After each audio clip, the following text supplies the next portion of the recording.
شروع کرتا ہوں اللہ کے ببرکت نام سے جو بڑا مہربان اور نہایت رحم کرنے والا ہے۔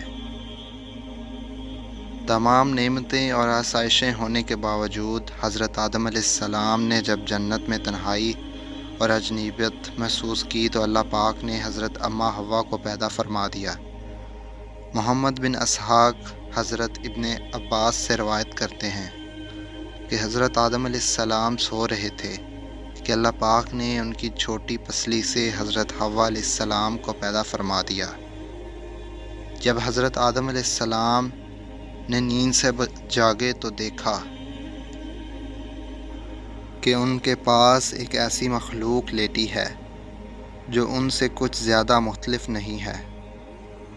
تفسیر ساوی صفحہ نمبر 5 اور شرح رازقی جلد 1 صفحہ نمبر 101 پر لکھا ہے کہ جب حضرت آدم علیہ السلام نے اپنی ہی جیسی خوبصورت مخلوق کو اپنے پاس لیٹے دیکھا تو ان کی طرف دست مبارک بڑھانے کا ارادہ فرمایا تو فرشتوں نے عرض کی، ٹھہر جائیں، پہلے ان کا مہر ادا کریں۔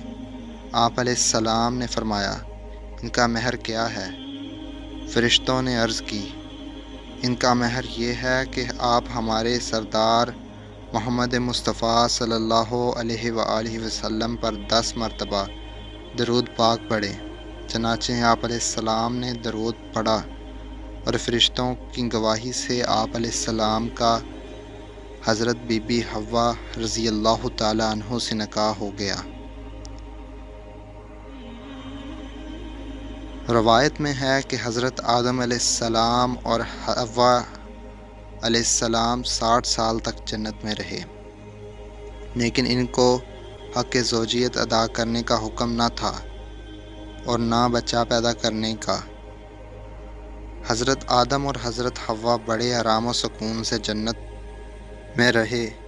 اس عرصے میں دونوں پر جنت کی کسی بھی حصے میں جانے پر پابندی نہ تھی سوائے شجر ممنوعہ کے۔ شیطان اب ان دونوں کا کھلا دشمن تھا اور اپنی سزا کا بدلہ لینے کے لیے بے قرار بھی۔ اس کی شدید خواہش تھی کہ اللہ تعالیٰ کے حکم کی خلاف ورزی کرے۔ پھر شیطان ان کو دونوں کو دلوں میں وسوسہ ڈالے تاکہ ان کو شرم گاہیں جو ایک دوسرے سے پوشیدہ تھیں بے پردہ ہو جائیں۔ حضرت آدم علیہ السلام اور حضرت حوا علیہ السلام کے لباسوں کے متعلق یہاں پر 2 طرح کی روایات ہیں۔ ایک روایت تو یہ ہے کہ جنت میں ان دونوں کا لباس جنتی تھا جس میں ان دونوں کے سروں پر تاج بھی تھا، جبکہ دوسری روایات کے مطابق ان کے جسم جنتی درختوں کے پتے تھے جن سے ان کے ستر اور ایک دوسرے سے پوشیدہ تھے۔ اب شیطان روز ان کے دلوں میں وسوسے ڈالتا اور ایک دن کہنے لگا، تمہارے رب نے تم دونوں کو اس درخت سے اس لیے منع فرمایا کہ کہیں یہ پھل کھا کر تم دونوں فرشتے نہ ہو جاؤ یا کہیں ہمیشہ زندہ رہنے والوں میں سے نہ ہو جاؤ۔ شیطان کی شیطانی اور بہکاوے والی باتیں سن کر حضرت حوا رضی اللہ تعالی عنہ سوچنے پر مجبور ہو گئیں۔ آخرکار شیطان کی مسلسل کوششیں اور سازشیں رنگ لے آئیں۔ اس نے حضرت حوا علیہ السلام کو پھل کھانے پر راضی کر لیا۔ ایک دن حضرت حوا علیہ السلام نے حضرت آدم رضی اللہ تعالی عنہ سے کہا کہ ہم اس سے شجر ممنوعہ کا ذرا سا حصہ کھا کر تو دیکھیں، آخر وہ کیا راز ہے جو اللہ تعالیٰ نے اس کھانے سے منع کیا ہے۔ شروع میں تو حضرت آدم علیہ السلام کے لیے قطعی طور پر تیار نہ تھے، لیکن پھر حضرت حوا علیہ السلام کے مسلسل اصرار پر بادل نخواستہ وہ بھی راضی ہو گئے۔ خیر، حضرت آدم رضی اللہ تعالیٰ عنہ اور حضرت حوا پھل کھانے پر تیار ہو گئے اور ابھی پوری طرح پھل کھا بھی نہ چکے تھے کہ ان کا ستر گاہیں ایک دوسرے پر عیاں ہو گئیں، جس پر دونوں نے پریشانی کے عالم میں جنت کے درختوں کے پتے توڑ کر اپنے بدن چھپایا۔ اللہ نے دونوں کو پکارا اور فرمایا کہ تم کو منع کیا تھا کہ پھل نہ کھانا اور شیطان کے ورگلانے میں نہ آنا، یہ تمہارا کھلا دشمن ہے۔ دونوں نے جب اللہ کی پکار سنی تو مارے خوف الہی کے کانپنے اٹھے۔ اللہ پاک پھر فرمانے لگا، اب دونوں ایک خاص مدت تک زمین پر رہو گے جہاں تم ایک دوسرے کے دشمن ہوگے، اور وہاں ہی مرنا ہے اور اسی میں پھر پیدا ہونا ہے۔ پھر دونوں کی زمین کی طرف روانہ کر دیا گیا۔ روایت میں ہے کہ حضرت آدم علیہ السلام ہند، جبکہ حضرت حوا رضی اللہ تعالیٰ عنہ کو جدہ میں اتارا گیا۔ دونوں ایک دوسرے کو ڈھونڈنے لگے لیکن ایک دوسرے کو ڈھونڈ نہ پائے۔ حضرت سعدی لکھتے ہیں کہ حضرت آدم علیہ السلام جب ہند میں اترے تو ان کے پاس حجر اسود اور جنت کے درختوں کے پتے بھی تھے جن کو انہوں نے زمین پر پھیلا دیا۔ حضرت ابن عباس سے مروی ہے کہ حضرت جبرائیل علیہ السلام حضرت آدم علیہ السلام کے پاس آئے اور گندم کے 7 دانے لائے۔ حضرت آدم نے پوچھا، یہ کیا ہے؟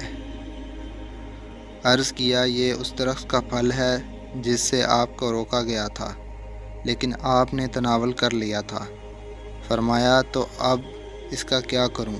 عرض کیا، ان کو زمین پر بو دیجئے۔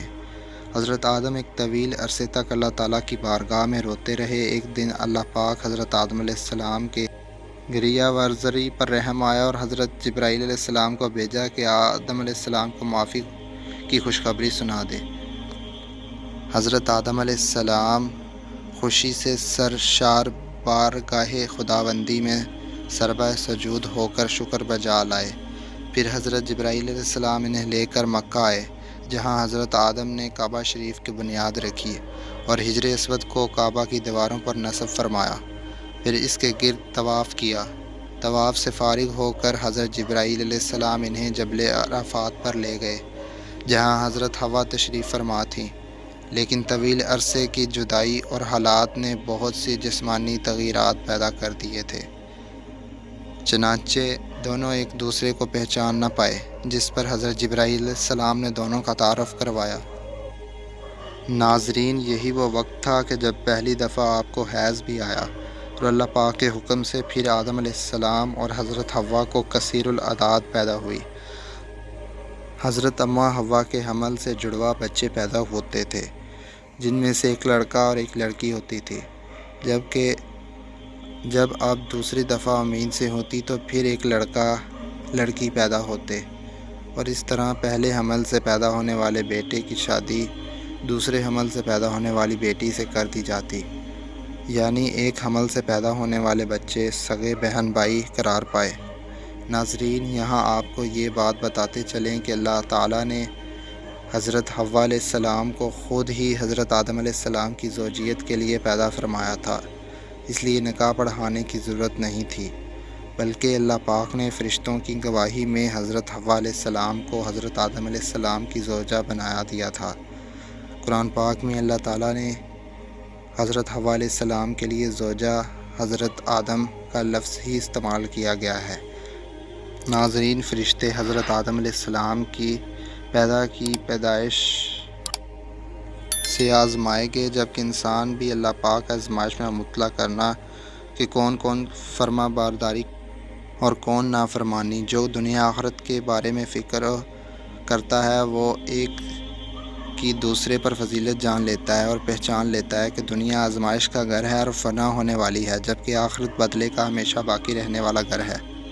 لہٰذا دوستو، ہمیں چاہیے کہ ہم ان لوگوں میں سے نہ ہو جائیں جو دنیا کی ضروریات کو آخرت کی ضروریات پر وار دیتے ہیں، اور بے شک نیکی کی توفیق اللہ پاک ہی کی طرف سے ملتی ہے۔ اللہ پاک مجھے اور اس ویڈیو کو دیکھنے والے تمام افراد کو گناہوں سے دور رہنے اور نیک اعمال کرنے کی توفیق عطا فرمائے۔ کمنٹ سیکشن میں آمین لکھنا نہ بھولیے۔